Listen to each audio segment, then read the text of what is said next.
In its early years, naval air power played second fiddle to the great dreadnought of the high seas, the battleship. Scouting the enemy ships was the limit of the new aircraft's mission. During World War II, as the battles of Coral Sea and Midway projecting power from the aircraft carriers shaped the future of naval combat. Through the inspired heroism of a handful of naval aviators, two of the most decisive sea battles of the Pacific War were won.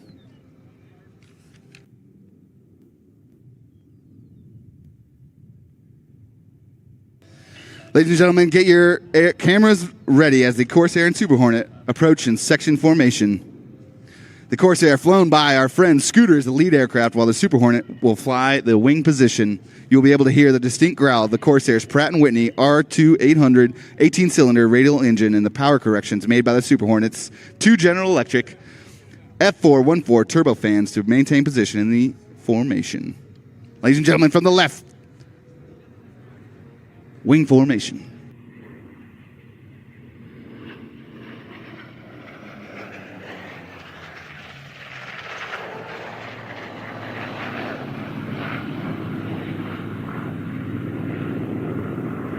The FA-18 Foxtrot Super Hornet is the premier all-weather strike fighter of today. It fills several roles in the carrier air wing and gives the strike group commander the flexibility needed to engage any threat he or she may face.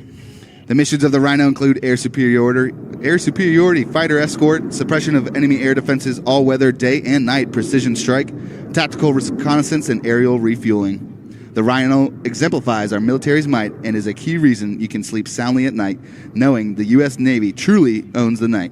Its unique ability to take off and land from the aircraft carrier with a fearsome variety of weapons in any conditions are its hallmark. It's expected to remain in service until at least 2035. Ladies and gentlemen, please look straight ahead as the Rhino and Corsair approach in the Tailhook Legacy Flight head-on pass.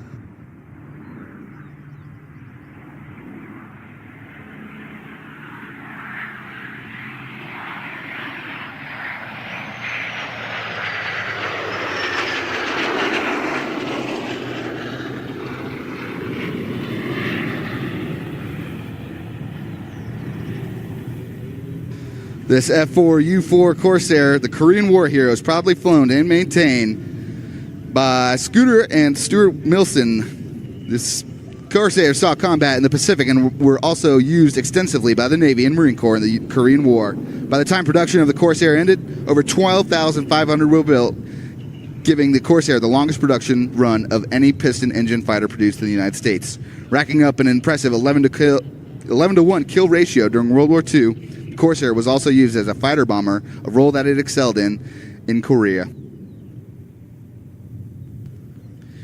Ladies and gentlemen, from the right, the Tailhook Legacy Flight photo pass.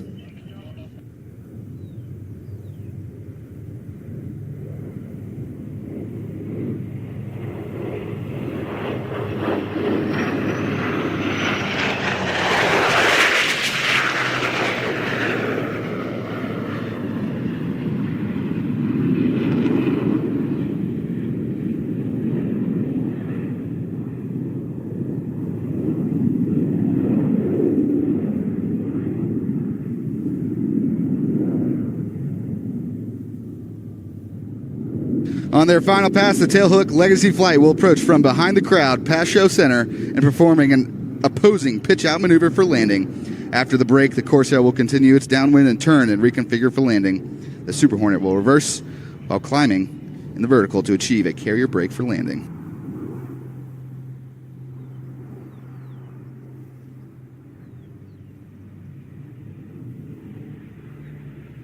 From your 6 o'clock, the tail-on pass.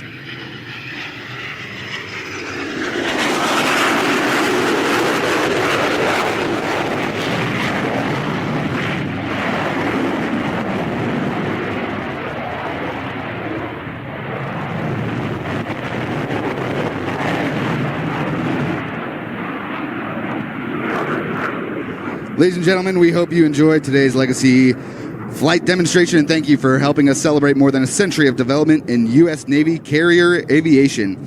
For those